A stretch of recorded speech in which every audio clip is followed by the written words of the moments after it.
যাকে পাশে বসিয়ে বলছে সেই তো সব থেকে বড় দুর্নীতিগ্রস্ত। যাই হোক, এগুলো প্রতি মাসে উনি একবার করে আসছেন এখন, যেহেতু নির্বাচন সামনে রয়েছে। নির্বাচনের পর তো এদের ঠিকই খুঁজে পাওয়া যায় না, কিন্তু যারা দুর্নীতি নিয়ে তদন্ত করার কথা বলে, বিজেপির দুর্নীতির বিরুদ্ধে লড়াইয়ের কি নিদর্শন গত 10-12 বছরে প্রত্যেকটা জয়েনিংয়ে এখানে বিরোধী দল নেতা, আসামে হিমন্ত বিশ্ব শর্মা, মহারাষ্ট্রে নারায়ণ রানে, কিছুদিন আগে উপমুখ্যমন্ত্রী মহারাষ্ট্রে একটা দুর্ভাগ্যজনক ঘটনায় মারা গেছে, আমি তার নাম করব না, কিন্তু একাধিক ভুরি ভুরি উদাহরণ রয়েছে। যারা এই কথাগুলো বলছে তারা লোক হাসানোর জন্য এসব কথা বলছে।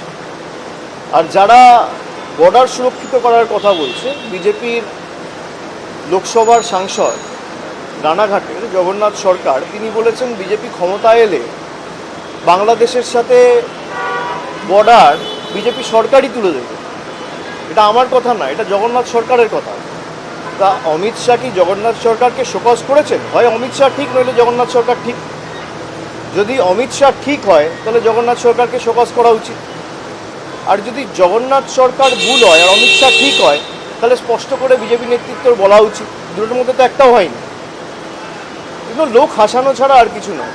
अभिषेक, अमित शाह कह रहे हैं कि 38% से कब 45% वोट हो जाएगा, दीदी आपको समझ में भी नहीं आएगा। रावण भी सोचे थे राम उनको हरा नहीं सकते। जी, रावण भी सोचे थे राम उनको हरा नहीं सकते, लंका क्रॉस करके नहीं आ सकते। अमित शाह ऐसा कह रहे हैं। भाई वो तो पिछला बार भी कहे थे कि 200 पार होंगे। जब लोकसभा के चुनाव था तब भी देश के प्रधानमंत्री खुद बोले थे कि सबसे अच्छा प्रदर्शन हमारा बंगाल से होंगे।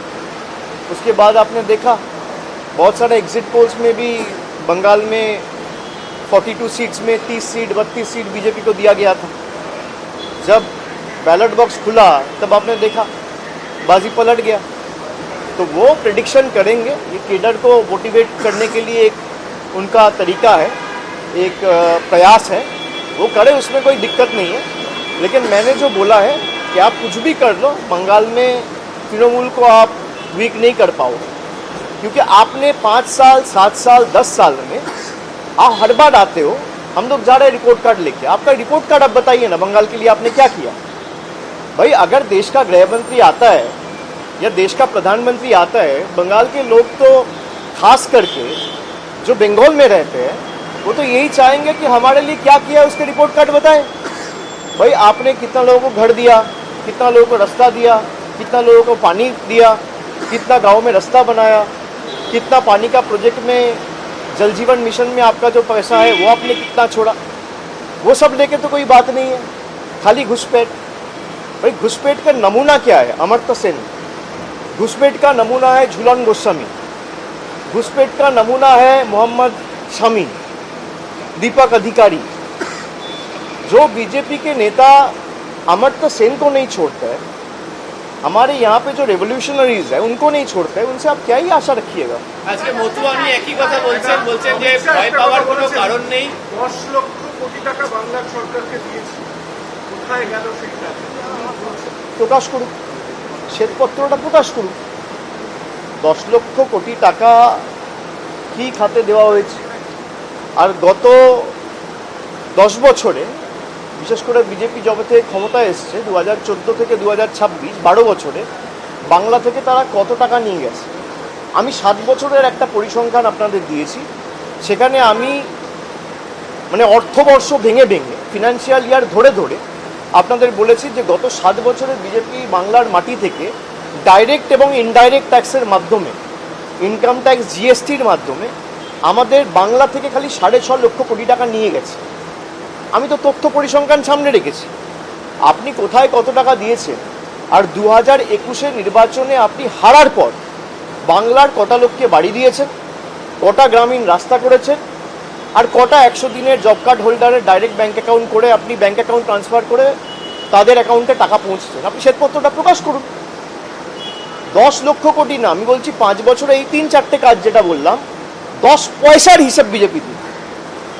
তারা 10 লক্ষ কোটি টাকা বলছে, তো আমি 10 পয়সার হিসাব চাইছি যে 21 থেকে 26 আপনি কটা 100 দিনের জব কার্ড হোল্ডারকে, যারা আবাস যোজনার প্রকৃত প্রাপক, অ্যাকচুয়াল বেনিফিশিয়ারি, যাদের আবাস প্লাস তালিকায় নাম ছিল, কজনকে ক পয়সা দিয়েছেন? 60% টাকা দেওয়ার কথা কেন্দ্র। আপনি গ্রামীণ রাস্তায় ক পয়সা দিয়েছেন গত 4-5 বছরে? আপনি আবাসে কত টাকা দিয়েছেন গত 4-5 বছরে? তালিকা প্রকাশ করুন না। মানুষের জলের টাকা এরা আটকে রাখে। জল জীবন মিশনে প্রায় 2525 কোটি টাকা এই বছরে আটকে রেখেছে, জল দেয় না।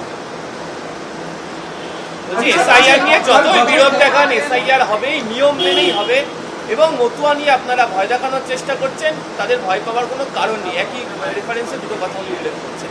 আরে ওদের নেতারাই তো বলেছে মতুয়া ভাইদের যদি নাম বাদ দেয় বাদ দেবে।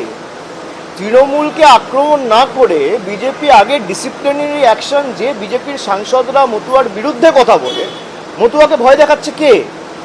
শান্তনু ঠাকুর, অসীম সরকার। বাংলায় কে বলেছিল এসআইআর ঘোষণা হওয়ার আগে যে 1 কোটি লোকের নাম বাদ যাবে?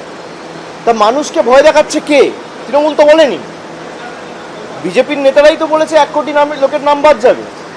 বিজেপির নেতারাই তো বলেছে ড্রাফট লিস্ট পাবলিশ হওয়ার পর দেখবেন সংখ্যাটা যখন অ্যাকচুয়াল বেরোবে, ফাইনাল ভোটার লিস্টে 1 কোটি নামই বাদ যাবে। বিজেপি তো টার্গেট সেট করে দিচ্ছে ইলেকশন কমিশনের জন্য। এরা কিভাবে কথা বলে? এরা তৃণমূলকে আক্রমণ করছে, মতুয়া ভাইদের ভয় দেখিয়েছে কে? কেউ বলেছে 1 লক্ষ নাম বাদ গেলে বাদ যাবে, কেউ বলেছে 5 লক্ষ মতুয়া ভাইদের নাম বাদ গেলে বাদ যাবে, কেউ বলছে 1 কোটি বাঙালির নাম বাদ যাবে। যারা আমাদের রোহিঙ্গা বাংলাদেশি বলে দাগিয়ে দিয়েছিল, আজকে ড্রাফট লিস্ট থেকে যে 58 লক্ষ লোকের নাম বাদ গেছে, তাদের মধ্যে কতজন রোহিঙ্গা আর কতজন বাংলাদেশি? আজকে তো 1 মাস হলো। আমি 31শে ডিসেম্বর দিল্লিতে গেছিলাম নির্বাচন কমিশনের সাথে বৈঠক করতে।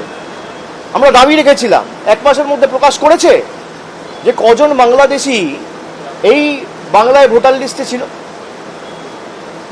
কজন রোহিঙ্গা এই বাংলার ভোটার লিস্টে ছিল, ধরা পড়েছে। তালিকা কে প্রকাশ করবে? জায়গায় জায়গায় বাঙালিদের বাংলাদেশি বলে দাগিয়ে দিয়ে আমাদের ভাষা, আমাদের সংস্কৃতি, আমাদের কৃষ্টিকে অপমানিত করা, আমাদের ভাষাকে অস্বীকার করা, আমাদের মনীষীদের অপমান করা, এ তো বিজেপি করেছে। আপনি তৃণমূলের সাথে লড়ছেন। আপনি আমাকে গালাগালি দিন, মমতা বন্দ্যোপাধ্যায়কে গালাগালি দিন, তৃণমূলের যে কোনো লোককে দিন, আপনি বাংলার 10 কোটি মানুষকে লাইনে দাঁড় করিয়ে দিচ্ছেন তৃণমূলের সাথে লড়তে না পেরে, জোর জবরদস্তি। সেই লজিক্যাল ডিসক্রিপেন্সির লিস্ট তো আলটিমেটলি সুপ্রিম কোর্টের হস্তক্ষেপের কারণে আপনাকে প্রকাশ করতে হলো। এখনো অনেক জায়গায় লিস্ট টাঙানো হয়নি। লিস্ট টাঙানোর দায়িত্ব ইলেকশন কমিশনের। ইলেকশন কমিশন অনেক জায়গায় বলে দিচ্ছে মৌখিকভাবে আধার নেওয়া যাবে না। আরে যারা লজিক্যাল ডিসক্রিপেন্সির কেসে ডাকছেন তারা তো ম্যাপড, তাদের নাগরিকত্ব নিয়ে তো কোনো প্রশ্ন নেই। তাহলে আধারটাকে তো আপনাকে আইডেন্টিটি প্রুফ হিসেবে গণ্য করতে হবে, মান্যতা দিতে হবে। আপনি লজিক্যাল ডিসক্রিপেন্সিতে মৌখিকভাবে বলে দিচ্ছেন সিইওর অফিস থেকে যে আধার অ্যাকসেপ্ট করা যাবে না, আর রাইটিং দিচ্ছেন না। কেননা যেই আপনি ইন রাইটিং লিখিতভাবে দেবেন সেটা সুপ্রিম কোর্টে চ্যালেঞ্জ হবে। আমরা তো এটাই প্রথম দিন থেকে বলে আসছি। যারা এসআইআর করে মানুষকে ভীত সন্ত্রস্ত, ভয় দেখাতে চেয়েছিল, তারা আজকে বুঝতে পারছে যে এসআইআর করতে গিয়ে তাদের পায়ের তলার যেটুকু মাটি ছিল সেটুকু ছড়ে গেছে। বিজেপির যে ভোট শতাংশ ছিল, আগামী দিন দেখবেন কি অবস্থা হয়।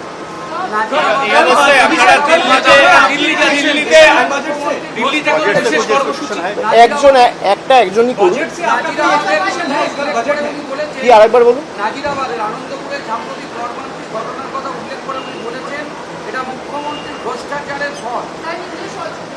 একটু অ্যাড করে দিচ্ছি, বলেছেন যে এই মালিক বিদেশ সফরে গেছিলেন মুখ্যমন্ত্রীর সঙ্গে, এই ঘটনাকে তিনি উল্লেখ করেছেন। সে তো নীরব মোদী গেছিল মোদির সাথে।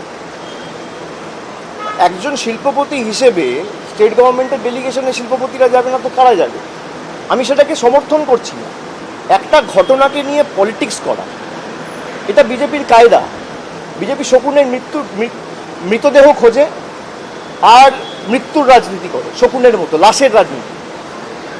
আমি সংবাদ মাধ্যমকে অনুরোধ করব যে আপনারা তো সমাজের চোখ কান হিসেবে কাজ করেন।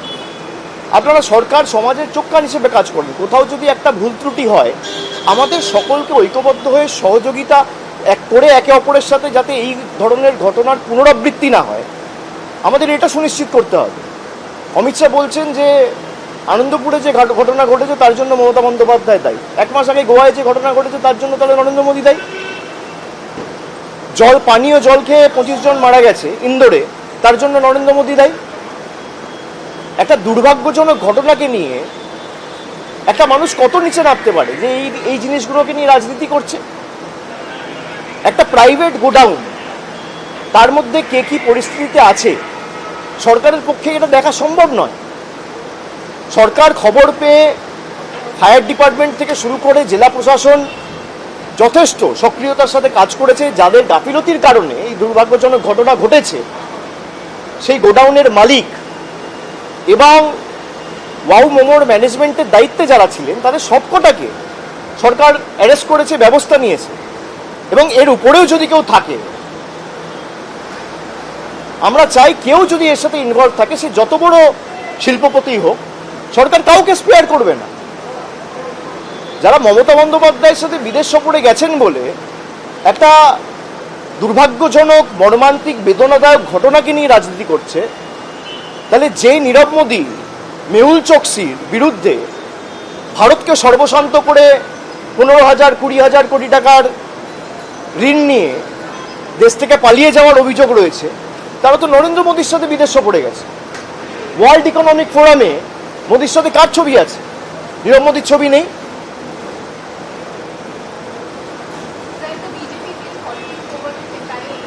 Definitely, BJP's politics is the politics of division, politics of hatred. And no one should politicize an unfortunate incident. Everyone, irrespective of their political differences, caste, creed and religion, should unite. And as responsible persons of the media, representatives of the media, I urge all of you to join hands and help the administration in making sure such incidents are not repeated in the future. Why will any political party politicize an unfortunate incident? If Mamata Banerjee is responsible for the death of 25 people in Anandapur, then the Prime Minister and the Home Minister is also responsible for the death of 140 people with regard to SIR. Because BJP wanted to implement SIR, they are the one who enforced SIR on the people of Bengal. 150 people died because of demonetization. Then they are also responsible for death of 150 people. More than 25 people died even a fortnight back in Indore by drinking contaminated water. Who is responsible for the death? When you are pointing one finger on other, you also have to understand that there are 3 fingers which are pointing towards yourself.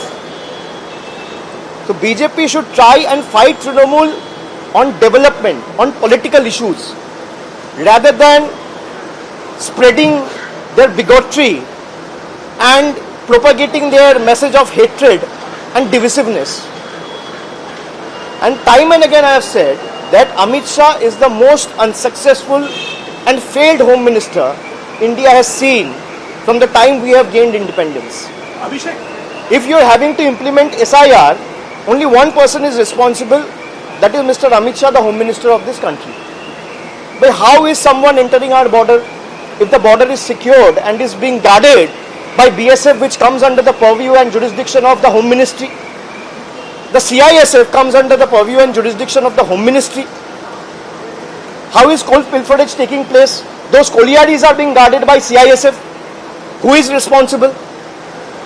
You have the most unsuccessful Home Minister after independence that the country has ever seen. So rather than politicizing an unfortunate incident, try and extend help and make sure such incidents are not repeated. Government কোনোদিন একজনের বাড়িতে ঢুকে তার বাড়িতে শোয়ার ঘরের খাটটা ঠিক জায়গায় আছে কিনা, কিচেনের সিলিন্ডারটা ঠিক জায়গায় আছে কিনা, এটা ইনশিওর করতে পারে না। একটা দুর্ভাগ্যজনক ঘটনা ঘটে যাওয়ার পর সরকার কি করে, যেমন আরজিকর ঘটনা নিয়ে অনেক তথ্য বিশেষ করে সমাজ মাধ্যমে অনেকে ছড়িয়েছিল। পরবর্তীকালে যেটা কলকাতা পুলিশ 24 ঘন্টায় করেছে সেটা সিবিআইকে করতে 1 বছর লেগেছে। এবং দুদিন আগে আমি দেখলাম যে সিবিআইয়ের দায়িত্বে যিনি ছিল, আরজি কর ইনসিডেন্টে যিনি তদন্তের দায়িত্বে ছিল, তাকে পুরস্কার দেওয়া হয়েছে, প্রেসিডেন্টস মেডেল দেওয়া হয়েছে। তো এরা যে এইসব বিষয়গুলো নিয়ে স্পর্শকাতর বিষয়গুলো নিয়ে রাজনীতি করে, বিজেপিকে আমি বলবো যে আরজি করের পরে আমরা অপরাজিতা বিল এনেছিলাম, যেখানে পারিপার্শ্বিক কোনো প্রমাণ যদি কোনো অভিযুক্তর বিরুদ্ধে থাকে, ট্রায়াল কমপ্লিট করে 50 দিনে তার ক্যাপিটাল পানিশমেন্ট হবে। সেই বিল আজকেও প্রেসিডেন্ট আটকে রেখেছে। কেন পাস করছে না? কেন সেই বিলে অ্যাসেন্ট দিচ্ছে না? কেন? আমরা তো ক্যাবিনেট থেকে পাস করিয়ে রাজ্যপালের কাছে বিল পাঠিয়ে দিয়েছি আজ থেকে প্রায় 1.5 বছর আগে। সেই বিল যদি পাস হয়, সব থেকে বিপদ হবে বিজেপি, সব থেকে বেশি বিপদ হবে বিজেপি। সব ধর্ষকগুলো বিজেপিতে। বিলকিস বানুর ধর্ষকদের যখন যারা বেলে ছাড়া পেয়ে বাইরে বেরোলো, এদেরকে মালা পরিয়ে বিজেপির গুজরাটের নেতারা বরণ করেছিল। এই দৃশ্য কি ভারতবর্ষের মানুষ ভুলে গেছে? যারা বিভাজনের রাজনীতি করে, গীতা পাঠ করতে গিয়ে এখানে ব্রিগেড প্যারেড গ্রাউন্ডে একজন পেটের দায়ে চিকেন প্যাটিস বিক্রি করছে বলে তাকে উদম মারা হয়েছিল, পুলিশ ব্যবস্থা নিয়েছিল, এবং সেখানে অভিযুক্তরা বেল পাওয়ার পরে তাদেরকে সম্বর্ধনা দিয়ে উত্তরীয় পরিয়ে বিজেপির মঞ্চে ডেকে বরণ করা হয়েছিল। সেই বিজেপির কাছে আমরা সমাজের সম্প্রীতি, উন্নয়ন, ডেভেলপমেন্টের গল্প শুনবো? আমার फ्लाइट मिस हो जाए। किस चीज का बजट है कल, बजट के लिए जा रहे हैं? पहले बजट पेश करे, उसके बाद I will be speaking on the general budget. कुछ भी अगर मुझे बोलना होगा I will be speaking on the floor of the house. বিশেষ কোনো কর্মসূচি এক একজন যদি 3টে করে প্রশ্ন করে। যে কমিউনিস্টরা এর আগে অনেক ভালো ছিল, এই কথা বলেছেন আর চুপ করেছেন। অমিত শাহ বাংলার ইতিহাস জানে না, কিছুটা দিন তো জেলে কাটিয়েছেন। সেখানে যদি সময় করে বাংলার ইতিহাসটা পড়তেন, সিপিএম আমলে কিভাবে মানুষ অত্যাচারিত হয়েছে অমিত শাহর ধারণা নেই। অমিত শাহ বানতলা, ধানতলা, ছোট আঙারিয়া, চমকাইতলা, সিঙ্গুর, তাপসী মালিক এগুলো জানে না। অমিত শাহকে আগে বাংলার ইতিহাস পড়ে আসতে বলুন। সিপিএম কিভাবে অত্যাচারিত করেছে বাংলার মানুষকে, আর একের পর এক গণহত্যার ঘটনা। আর যারা করেছে, আমি পশ্চিম মেদিনীপুরে সভা করতে গিয়ে বলে এসেছি, নাম ধরে ধরে, সুশান্ত ঘোষের যত সাগরে, বেড়াচাপড়ার গণহত্যা, গড়বেতার গণহত্যা, কঙ্কালকাণ্ড, সব এখন বিজেপি। সুশান্ত ঘোষের ডানহাতের ওই শুকুর আলীর ছেলে এখন বিজেপি করে। অমিত শাহকে বলুন শুকুর আলীর ইতিহাসটা একবার পড়তে। শুকুর আলীর ছেলে এখন বিজেপির মেদিনীপুরের যুব নেতা, খুব সম্ভবত একটা ওয়ার্ডের টাউন প্রেসিডেন্ট বা কিছু।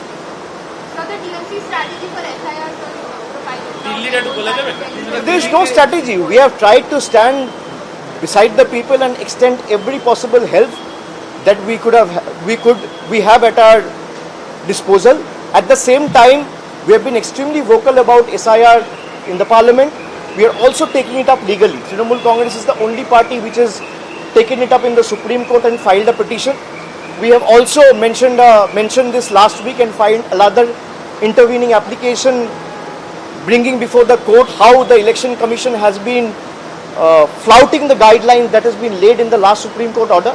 It is supposed to come up for hearing next week. We will continue to put our might and fight it both inside the court and inside the parliament and also on the ground. রওনা হয়েছেন যাদেরকে মৃত দেখানো হয়েছিল, বেঁচে আছে, আপনার সবার অধিকার আছে। কি হবে কর্মসূচিটা দিল্লিতে? আপনারা জানেন যে আগামীকাল মুখ্যমন্ত্রী দিল্লি যাবেন, তার নির্দিষ্ট কিছু কর্মসূচি রয়েছেন। সেখানে আগামী 2 তারিখ নির্বাচন কমিশনের সাথে আমাদের বৈঠক রয়েছে। সেখানে 15 জনের একজন প্রতিনিধি দল যাবে মমতা বন্দ্যোপাধ্যায়ের নেতৃত্বে, এবং খুব সম্ভবত বেলা 4টের সময় আমাদের মিটিং দেওয়া হয়েছে, মিটিংয়ের সময় দেওয়া হয়েছে। আমরা সেখানে যাব এবং পরবর্তী আমাদের দিল্লির কর্মসূচি যা হবে সেটা দিল্লিতেই ঘোষণা করা হবে। এবিপি আনন্দ, এগিয়ে থাকে, এগিয়ে রাখে।